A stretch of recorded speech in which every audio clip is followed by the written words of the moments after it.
Hello student, welcome back to the second part of my video.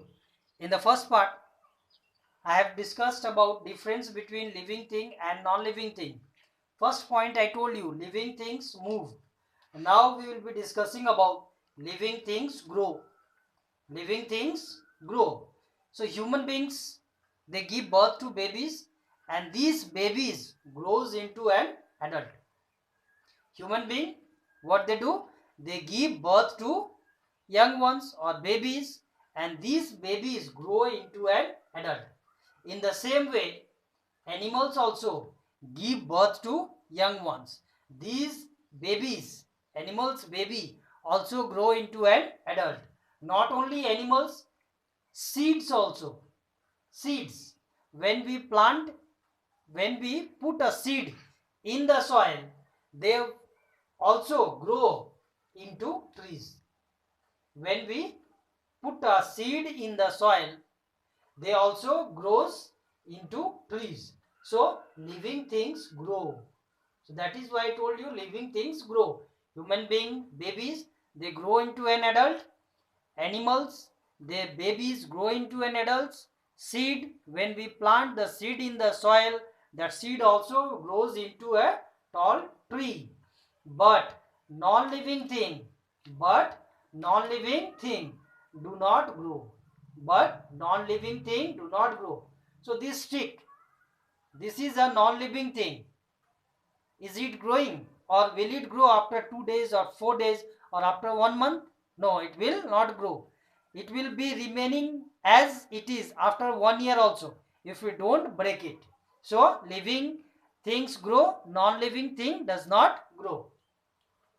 Next point, living things need air, water and food. Living things, what it require?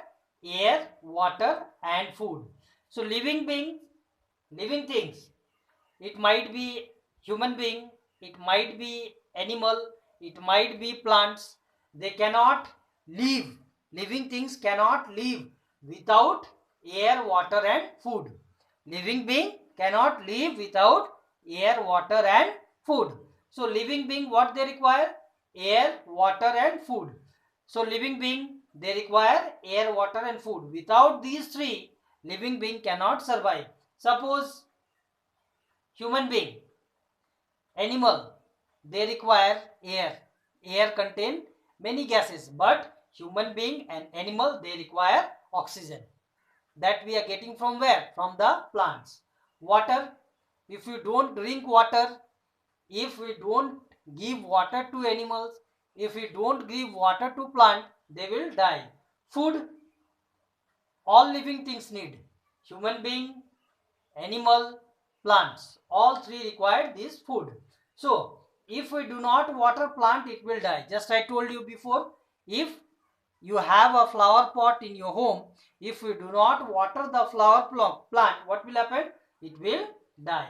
So but non-living things do not need air, water and food, but non-living things do not need air, water and food. Suppose you are having a book, table, chair. If you don't give them air, water and food, anything will happen to them? Nothing will happen to them.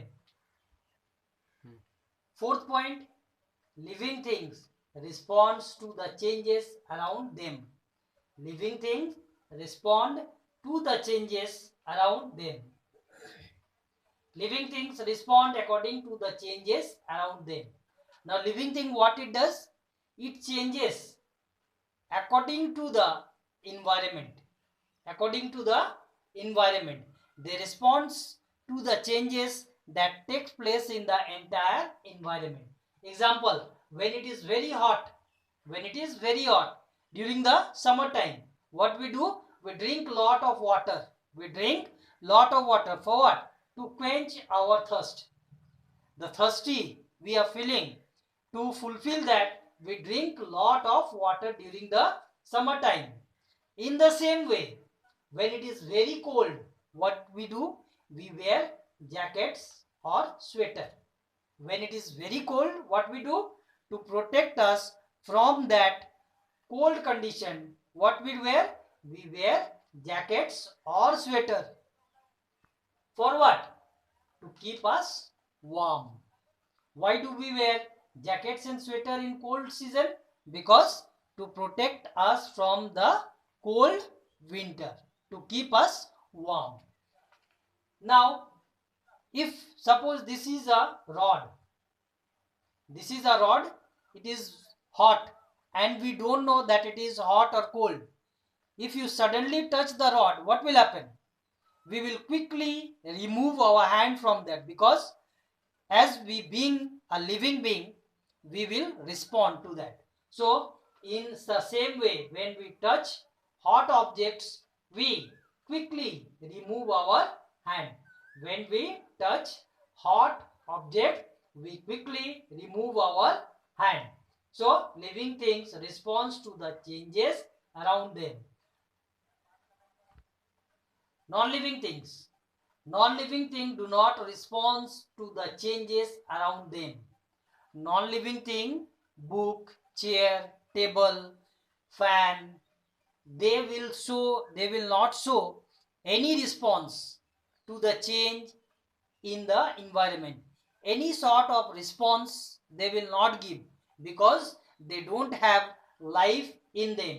Now suppose if you take hot water and throw it on a big stone, if we take hot water and throw on a big stone, or take a pin and prick the stone with the pin, will the stone show any response? No, the stone will not show any response. Why?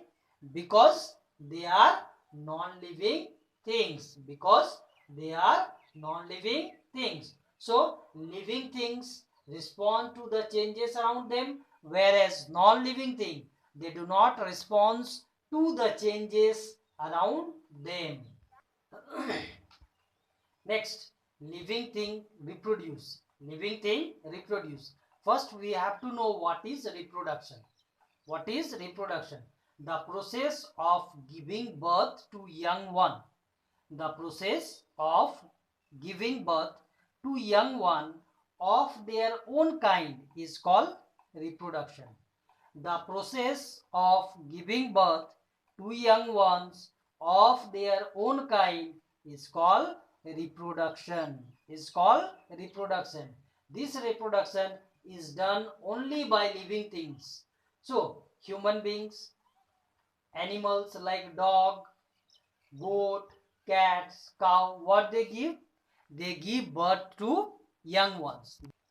Human beings, animals like cows, goat, dogs, cat, what they do? They give birth to young ones. That means they reproduce. They are living beings, so they reproduce.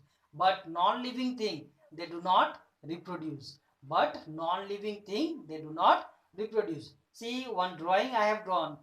I am planting one seed in the soil. When I will give water, the seed sprouting out, the seed will come out, the root will be there, and at last what we will see? We will see the seed grows into a plant. So this is the seed growing into plants. This is the example of living thing giving birth to young one, or living thing reproduce.